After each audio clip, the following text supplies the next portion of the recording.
भाई ये काई खाई वाला गाना सुनने में बहुत मस्त लगता है ना। हाँ भाई। तो चल आज हम काई खाई वाला गाना सुनते छत पे सुनने का तो बहुत मजा ही अलग है ना। हाँ भाई। लेकिन भाई तू मोबाइल लाया है क्या, उसमें ही सुनेंगे? नहीं भाई मैं तो नहीं लाया। लेकिन मैं तो लाया हूँ ना। अरे तुम मोबाइल लाए हो, मुझे लगा कि तुम मोबाइल ही नहीं लाए। चलो अभी सुनते हैं काई खाई वाला गाना। काई खाई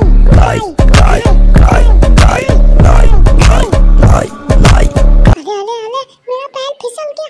अरे बाप रे,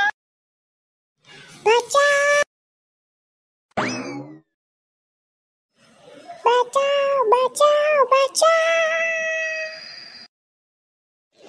ये तो बस एक वीडियो है। असली में हमको ये कभी गाना नहीं सुनना चाहिए, छत पे वो भी इसलिए।